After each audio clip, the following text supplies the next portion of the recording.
Successful poets, your Brian Bilston's, John Cooper Clarke's, Luke Wright, Pam Ayres, are the ones who make you laugh as well as addressing serious issues.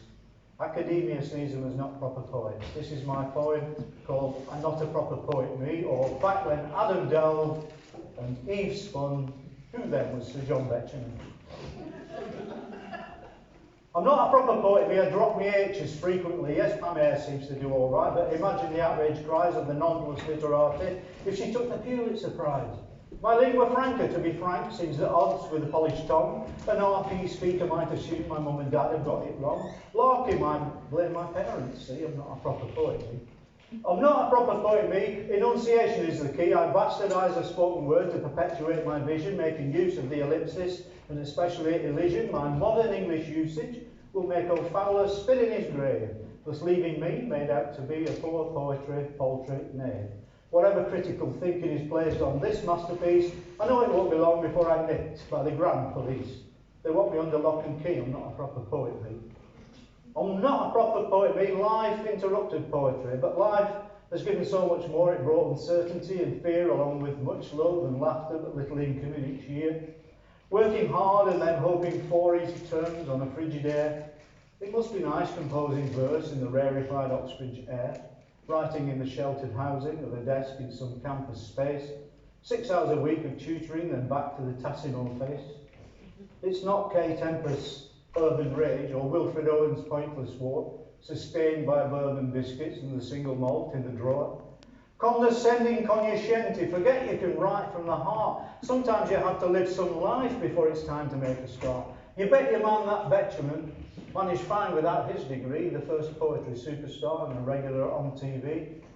Not the right university. I'm not a proper poet, me. I'm not a proper poet, me, born of the pistols, anarchy. The jazz maestro cries in anguish while pulling on his goatee chin on hearing those first strident chords. Rock and roll lacks the discipline. And remember, punk was poo-pooed by prog rockers back in the day. One-chord wonders, playing the part and singing about anarchy. They wished them all an early death, but punks climbed out of the rubble, persevered with their instruments, had success without much trouble. I still like Yes and the LP. I'm not a proper poet, me. I'm not a proper poet, me. My publisher is me, you see. I've no chance to be poster boy, either favour or favour. Less at Virago, no matter how much I rattle my sabre. So when the literary world is rocked by Holly come lately and picks up a deal with Picador, the reactions matter greatly. Seen as the denigration of intellectual engagement, put another way, dumbing down, disguising certain resentment. The green eye of the yelling god is crying, it's unmerited to throw money at Ali Beast to leave us disinherited. There's some of it might be great, and some of it certainly is. Trust the eyes of the beholder, who are the ones that fund the biz. If you just want to be admired for your cleverness and skills, then go out and buy a mirror and find a host of daffodils. There's poetry and poetry. I'm not a proper poet, me.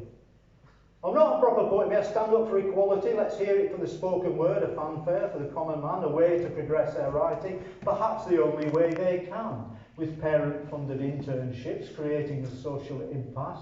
Yet another means to muffle the voices of the working class. If this embryonic poet brings new readers to the table, she may inspire others to write in the best way they are able. But it all gets too complacent and in need of a seismic shift. To open closed shops up and stop a new voice being cast adrift, you've got to see the big picture, and if it's not your poetry that these people are reading now, then in time it surely will be. For now, take some kind of comfort that a stigma has been removed. People want to be entertained, they also want to be moved. After the Manchester bombing, this is the place, sugared the pill. Tony Walsh, Longfellow. Moved me, more than Longfellow ever will. As just a work of honeybee, I'm not a proper poet, me. I'm not a proper poet, me. It's all good fun, I guarantee. Don't be put off on the say-so of some academia nuts. See what I did there? Yeah, you did. And may I say that line took guts. That's a point I'm trying to make, is be brave and not just clever. Believe you can be a poet with courage and some endeavour. Buy a rhyming dictionary and be surprised at where you're taking. See what you see, like on catchphrase. Stand up for the point you're making. If you can reach out to people who think they don't like poetry, that see it as nothing more than a bowl of verbal potpourri, If elitists lead you a dance by calling it terpsichore, be like Lowry, as smart as patent stick with your matchstickery. Love John Cooper Clarke's Midnight Shift as much as John Donne's Break of Day. The world is full of new readers who all bought 50 Shades of Grey. Which brings it back to me again. The ageing arthritic rapper whose hip-hop's on the NHS and drug of choice is a cuppa. Collaborating with Jay-Z? Not a proper poet, mate. I'm not a proper poet, being never taken seriously. You see, I'm a punchline poet. My poetry plays like a joke. It drips with flippancy. It's annoying to certain folk. I'm a poet with a purpose, and if it's not just to make you laugh, like French statesman Jean-Paul Marat, I write most of it in the back. If poetry moves you to tears, then why not move you to laughter? I might not win the Nobel Prize. It's not trophies that I'm after. I'm not in it for the money. I'm happy with any acclaim. The only thing I ask of you is that you remember my name. Grey Lightfoot, now a retiree. I'm not a proper poet, mate. Thank you.